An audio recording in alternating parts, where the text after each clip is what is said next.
ओम सर्वमंगलमांगल्ये शिवे सर्वार्थ साधिके शरण्ये त्र्यंबके गौरी नारायणि नमस्तुते शरणागत दिनार्थ परित्राण परायणे सर्वशार्ति हरि देवी नारायणि नमस्तुते सर्वस्वर्वे सर्वेशे सर्वशक्ति समन्विते भये व्यस्त्रगिनो देवी दुर्गे देवी नमस्तुते यासी स्वयं सुकृतीनां भुवनेश लक्ष्मी पावत्वनां कृतधिया हृदयेषु बुद्धे श्रद्धां सतं कुलजनं प्रभवस्य लज्जां तं तं नतस्यं परिपालयं देवी विश्वं जा देवी सर्वभूतेषु मातृरूपेण संस्थिता नमस्तस्यै नमस्तस्यै नमस्तस्यै नमो नमः जा देवी सर्वभूतेषु विद्यारूपेण संस्थिता नमस्तस्यै नमस्तस्यै नमस्तस्यै नमो नमः। मातृप्रेमी भक्तवृंद भाई भौणी माने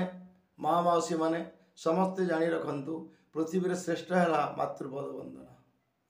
माँकर आशीर्वाद रु एवं पितांकर आशीर्वाद रु आमे चली पारुछु खाई पारुछु एवं जगतर कल्याण पाई आमे निवेश हो पारुछु एणु माँ प्रति समस्ते श्रद्धा भक्ति रख माँकर आशीर्वाद रु पृथ्वी रे सर्वश्रेष्ठ कर्म मान करा जाय पारिबो एणु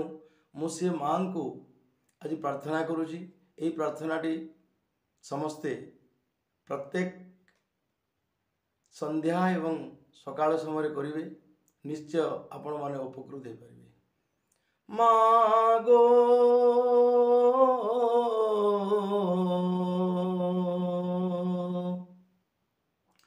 मागो दया करिथिबो मते गो मा दया करिथिबो मते जय मा शिवानी दुर्गति नाशिनी आकुले डाकुचे तते गो मा दया करिथिबो मते जाने नाही मागो पूजा आराधना भक्ति भावरे मा करुछे बंदना दोष तिले मागो रोशने बहिबो आकुले डाकुछे केते गो मा दया करी